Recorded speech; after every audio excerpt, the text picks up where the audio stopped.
अस्सलाम वालेकुम। SM news के साथ मैं हूं मुकद्दर रज़ा। SM न्यूज़ स्टूडियो में खुशामदीद। खबरों का सिलसिला बढ़ाते हुए हबशान करते हैं लाहौर से। CCPO लाहौर गुलाम महमूद डोगर और DIG ऑपरेशन साजिद कियानी की हदायत पर मंशियात फरोश कुमार बाजों के खिलाफ बड़े पैमाने पर क्रैकडाउन जारी है। शेरा कोट पुलिस की कार्रवाई से 8 मुलजिमान गिरफ्तार कर लिए गए हैं। इसी हवाले से अपडेट कर रहे हैं SM न्यूज़ के ब्यूरो चीफ बाबर भट्टी। जी बाबर, आगाह कीजिएगा इस हवाले से। जी CCPO लाहौर गुलाम महमूद डोगर और DIG ऑपरेशन साजिद कियानी की हदायत। मंशियात फरोशों के खिलाफ बड़े पैमाने पर क्रैकडाउन जारी। नवाकोट पुलिस की कार्रवाई, 7 मंशियात फरोश गिरफ्तार।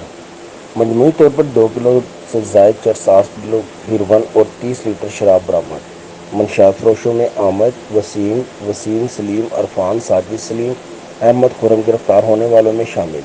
SHO नवाकोट मुदस्सरुल्लाह खान, SP इकबाल टोन अवैश वी का कहना था कि मंशियात जैसी लानत से लाहौर शहर को पाक किया जाएगा। जी बहुत शुक्रिया बाबर तफसीलात से आगाह करने के लिए। अब तक के लिए इतना ही। मजीद खबरों के लिए देखते रहिए SM न्यूज़।